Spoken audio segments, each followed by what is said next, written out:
Bismillah, assalamualaikum warahmatullahi wabarakatuh. Badan pegel bang, terus kita nyender ke tembok aja udah nikmat. Bagaimana kalau kita menyandarkan hidup kita kepada Allah Subhanahu wa ta'ala. Allahus Somad, Allah tempat bergantung. Lebih nikmat Pak. Makanya sudah berpasrah, ya Allah terserah Engkau.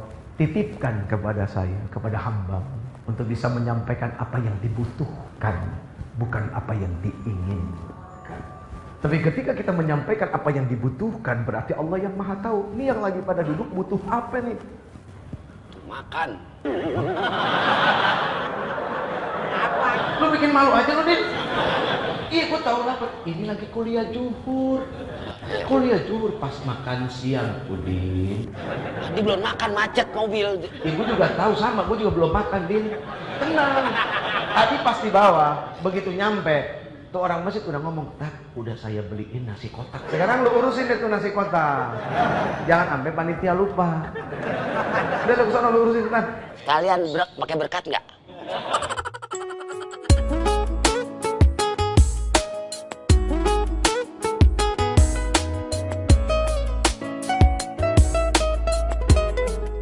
Wahai kamu wanita, kamu adalah makhluk yang paling luar biasa Allah Subhanahu wa ta'ala ciptakan. Makhluk mana? Mati belum, dihisab belum, tapi di dunia sudah diberikan surga, bahkan ditaruh dan diletakkan di bawah kakinya. Ibu itu dari golongan apa? Perempuan, bukan laki-laki. Alam rahim itu sebesar apa ya? Kalau menurut ilmu kedokteran, sebesar kepala. Ilmu kedokteran adalah ilmu cara memandang dengan kezahiran. Makanya beda bang, kalau abang berobat ke dokter gitu ya, sama berobat ke masalah hati, lain. Ke dokter datang, yang dirasain apa Pak? Lah, gua mau berobat, kenapa lu nanya sama gua sekarang? Kan lu harusnya tahu, gua datang masuk rumah, lu tau gua sakit. Ini nasinya udah. Nasi, kenapa nih? Nasi kotak ini udah, gua mendapat dua. Oh dua? Kan kita berempat nih. Lebih. Oh iya berenam nih. Terus ini mau dimakan di sini apa mau di sana? Ntar Din, gua lagi ceramah Din, lu mah ada-ada aja deh ah.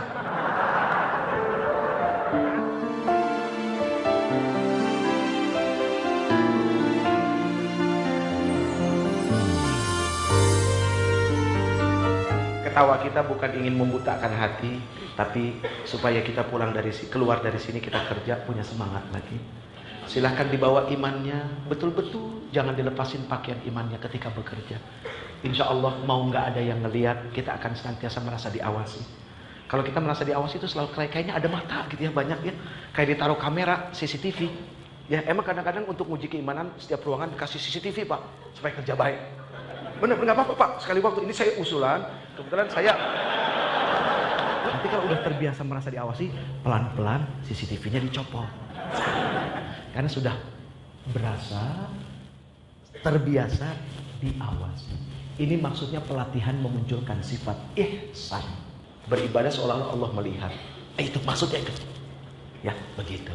Ya, kalau ingin dikabul semua permasalahan, syaratnya cuma satu. Diampuni dosa. Apa yang tidak Allah berikan kepada para nabi, para wali, kepada para orang-orang soleh. Asbab satu, ini melazimkan istighfar nggak pernah putus. Istighfar bukan untuk orang yang banyak dosa, tapi untuk orang yang mau dekat dengan Allah. Ya, istighfar itu bagian daripada taubat.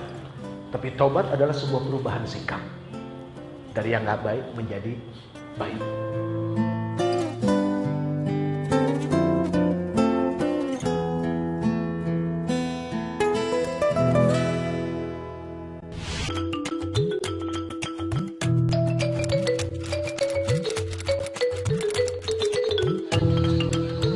Assalamualaikum warahmatullahi wabarakatuh.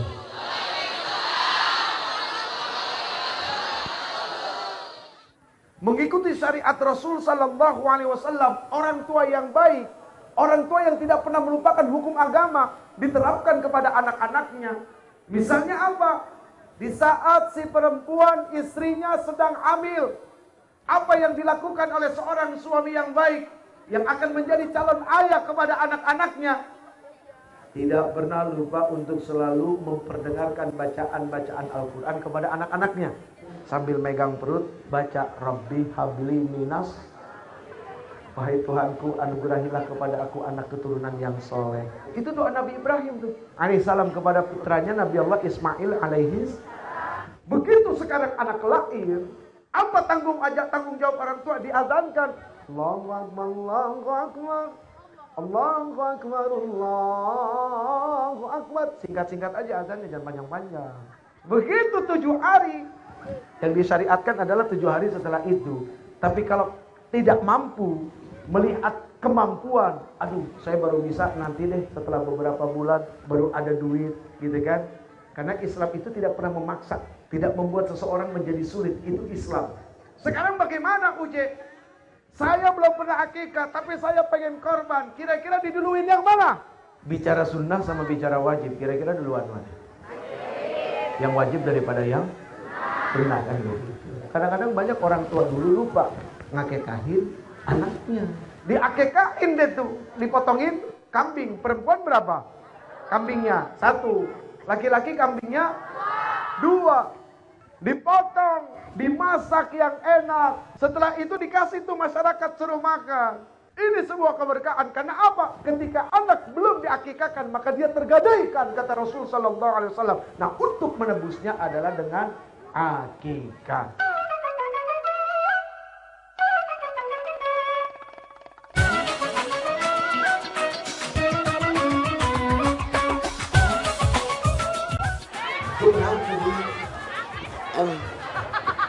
Gue lagi musibah Tad. Musibah kenapa? Motor hilang di rumah Tad. Motor hilang.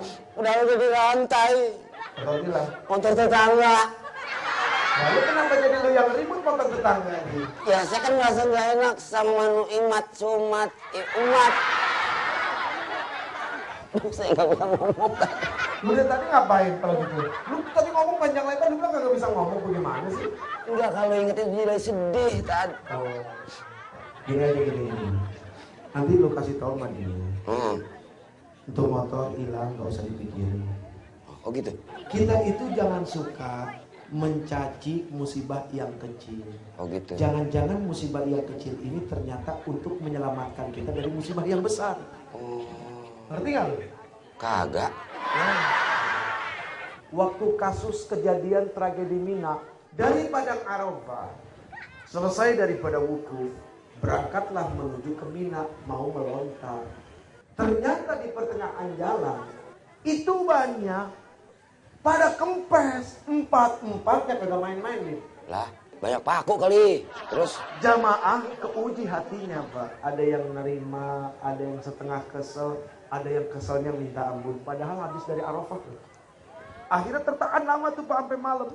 Begitu mau masuk malam dapat kabar terjadi tragedi terowongan Mina. Ribuan orang pada meninggal.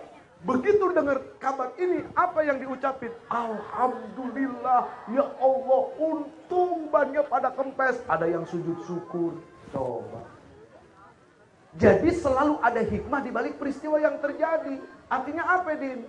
Ini motor hilang cuma motornya doang. Alhamdulillah. Coba kalau hilang mah penumpang-penumpangnya. Itu yang repot. Apaan kagak ada penumpangnya, ini mah di rumah Ustaz. Allah. Jadi dia harus tetap sabar. Barusan ngomong, Din, cerita sama orang. Iya. Lu ngerti gak cerita gue? Ceritakan Arafah kan mobilnya kempes. Iya, terus? Terus dia kan untung bannya yang kempes. Coba kalau orangnya yang kempes. Gitu kan? Engkau mengenalnya, insan yang utama. Ini ada di atas nampan. Ini ngapain taruh di sini? Kan lu yang naruh, bukan gue. Kan sahabat Rasul banyak tuh. Khusus yang 4. Abu Bakar Siddiq radhiyallahu an, kemudian Umar bin Khattab radhiyallahu an, kemudian Utsman bin Affan radhiyallahu an, kemudian Ali bin Abi Thalib radhiyallahu an, wa karamallahu wajhah. Allah memuliakan wajahnya beliau. Yang kulitnya hitam Bilal bin. Sahabat Rasul itu macam-macam. Semua diperlakukan oleh Rasul sallallahu alaihi wasallam tanpa dibeda-bedakan. Justru Rasul itu luar biasa, akhlaknya begini. Karena tujuan Allah Subhanahu wa taala mengutus Rasul adalah apa? Innama bu'ittu liutammima makarimal. Rasul mengatakan sesungguhnya Allah Subhanahu wa taala mengutus aku ke dunia ini adalah untuk apa? Merubah akhlak manusia. Kok ada kalimat merubah? Berarti ada yang nggak beres. Dalam perkara apa? Rasul menerangkan di akhirnya perkara akhlak. Berarti perkara budi pekerti. Berarti perkara pergaulan. Berarti perkara hormat menghormati. Bicara akhlak di sini luasnya luar biasa. Pak, saya dengan Nabi Muhammad itu cuma beda sedikit. Nabi Muhammad sedikit marah, saya sedikit-sedikit marah. Banyak idola-idola yang sangat luar biasa muncul. Pengertian sangat luar biasa di sini sudah pasti tidak sebanding dengan Nabi Muhammad. Luar biasanya Rasul dunia akhirat, lahir batin, dan mampu memberikan jaminan syafaat di yaumil mahsyar. Ada istilah namanya syafaatul uzma, pertolongan yang besar.